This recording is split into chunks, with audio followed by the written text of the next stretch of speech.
पूर्वावतं चरितं वदामि आत्मा श्रियै भवतां परेशम् देव्यं व्रतां द्रगदतां सरितं सहेद्रम् ज्ञानैव तुल्य भवतां भवपूर्वरूपम्। ब्रह्मांडोपनिषद अपने आप में एक महत्वपूर्ण उपनिषद है। महत्वपूर्ण इसलिए कि इस उपनिषद ने जीवन के सारे सूत्रों को स्पष्टता के साथ खोलकर रख दिए हैं। पहली बार उपनिषदकार ने उन जटिल प्रश्नों को हल करने में सफलता पाई है जो हमारे जीवन से जुड़ी हुई है।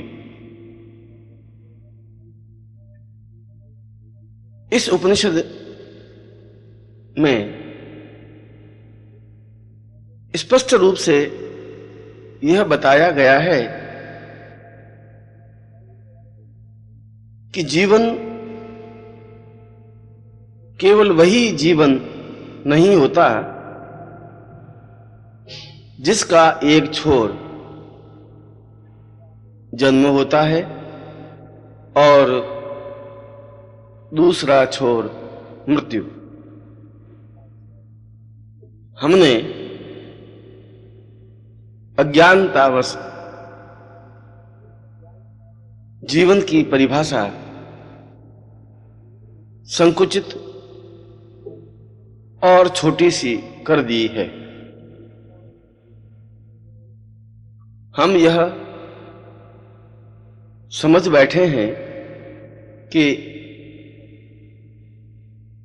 जिस क्षण हमारा जन्म हुआ उसी क्षण से हमारा जीवन प्रारंभ हुआ और जिस क्षण हमारी मृत्यु हुई उसी क्षण हमारे जीवन का अस्तित्व समाप्त हुआ। पर यह परिभाषा तो संकीर्ण है, अधूरी है, बेमानी है। यह परिभाषा सत्य की कसौटी पर खरी नहीं उतरती, क्योंकि जीवन केवल उतना ही जीवन नहीं है जो हम समझ बैठे हैं। यह तो संपूर्ण जीवन का एक हिस्सा है। इससे पहले भी हमारा अस्तित्व जरूर रहा होगा। हो सकता है हम पृथ्वीलोक में रहे हों, पितरलोक में रहे हों, गंधर्व या किन्नर लोक में रहे हों या किसी योनि या आत्मा में रहे हों, क्योंकि शरीर भले ही एक समय विशेष को साथ लेकर चलता है, मगर जीवन का अस्तित्व तो शरीर से भी परे है। इस जन्म से पहले भी हमारा जीवन था और मृत्यु के बाद भी हमारा जीवन बना रहेगा। यह हमारा दुर्भाग्य है कि हमने जीवन के उस भाग को नहीं जाना या जीवन के उस भाग को पहचानने की क्षमता हम में नहीं रही जो वर्तमान जीवन से पहले का जीवन था, या हम में ऐसी कोई शक्ति या सामर्थ्य नहीं है कि हम देख सकें कि इस जीवन के बाद हमारे जीवन का अस्तित्व कहाँ और किस प्रकार से होगा। जिस प्रकार बहुत दूर से आती हुई रस्सी को यदि हम अपने कमरे से गुजरने दें और हम 10 फीट लंबे चौड़े कमरे में बैठे हों तो हमें उस रस्सी का 10 फीट भाग ही दिखाई देगा। दुर्भाग्य यह है कि हमने रस्सी के उस 10 फीट को ही पूरी रस्सी समझ लिया, जबकि रस्सी का प्रारंभ कमरे के बाहर भी बहुत दूरी तक है और रस्सी का अंतिम छोर भी कमरे के बाहर काफी लंबी समय तक और काफी लंबी दूरी तक है। जीवन भी इसी प्रकार से हमने समझ लिया। जो कुछ इस शरीर के माध्यम से देखा उसी को जीवन समझ लिया, जबकि इससे पहले भी हमारा जीवन रहा है और इसके बाद भी हमारा जीवन रहेगा। शास्त्रों ने कहा है कि शरीर नश्वर है। शरीर ठीक उसी प्रकार से है जिस प्रकार से एक वस्त्र पुराना और मैला, जर्जर और फटा हुआ हो जाने पर उसे फेंककर नया वस्त्र धारण कर लेते हैं, उसी प्रकार से जब शरीर रुग्ण, कमजोर, दुर्बल और कटा-फटा हो जाता है तो प्राण या जीवन उस शरीर को छोड़कर एक नया शरीर धारण कर लेते हैं। पर जीवन का अस्तित्व तो उस पहले शरीर में भी था और वही जीवन वर्तमान शरीर में विद्यमान है। उस जीवन के घात प्रतिघात, स्वभाव, चिंतन, विचार ज्यों के त्यों इस जीवन में भी जन्म लेते समय आते हैं और उस जीवन का चिंतन, उस जीवन की स्मृतियां, उस जीवन के विचार विनिमय भी इस जीवन के साथ जुड़े होते हैं। पर हमारा यह दुर्भाग्य है कि उस जीवन से संबंधित हमें किसी भी प्रकार की कोई स्मृति या ज्ञान नहीं होता, और इसी वजह से हमने पिछले जीवन को एक अलग जीवन मान लिया और वर्तमान जीवन को ही पूर्ण जीवन चिंतन कर लिया।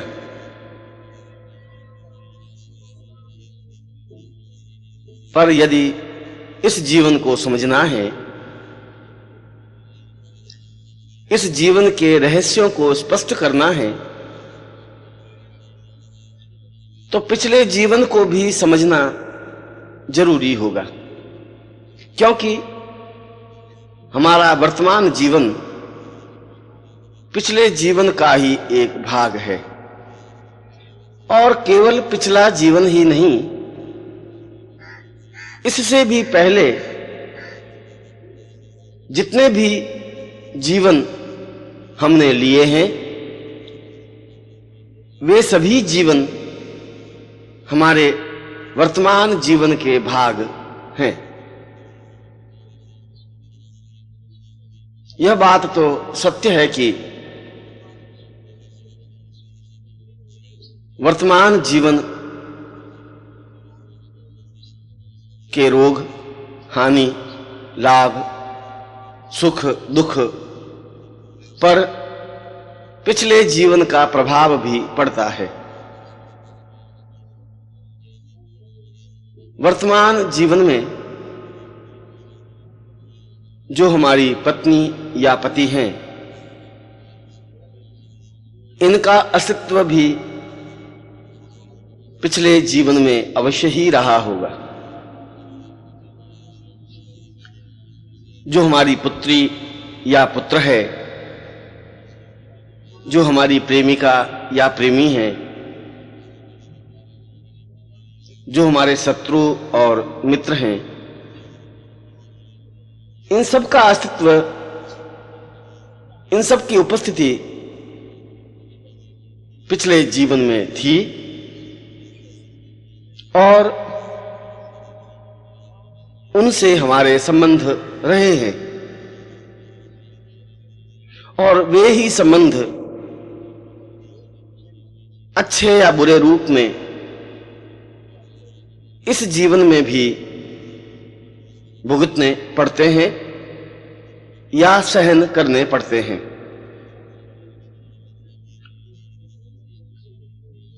ऐसा हो सकता है कि वर्तमान जीवन में जो तुम्हारी पत्नी या पति हैं, वे पिछले जीवन में पत्नी या पति न हो, आपका उनका संबंध शत्रुवत रहा हो। ऐसा हो सकता है कि वर्तमान में जो आपकी पत्नी है, पिछले जीवन में आपकी परिचिता रही हो और आपने उसको धोखा दिया हो, उसको नुकसान पहुंचाया हो, उसके जीवन को बर्बाद किया हो, और वह प्रतिशोध, उस प्रतिशोध की आग उस स्त्री के मन में अवश्य ही रही होगी, मगर उसकी व्यवस्था होगी कि वह आपका कोई अहित न कर पाई हो, और वही परिचिता इस जीवन में बदला लेने के लिए आपकी पत्नी बनकर आई हो और जो आप दोनों के बीच मतभेद हैं, लड़ाई झगड़े हैं, उपेक्षा है, अनादर है, जो एक दूसरे को देखना भी पसंद नहीं करते, जो तनाव है, उसका कारण यह हो कि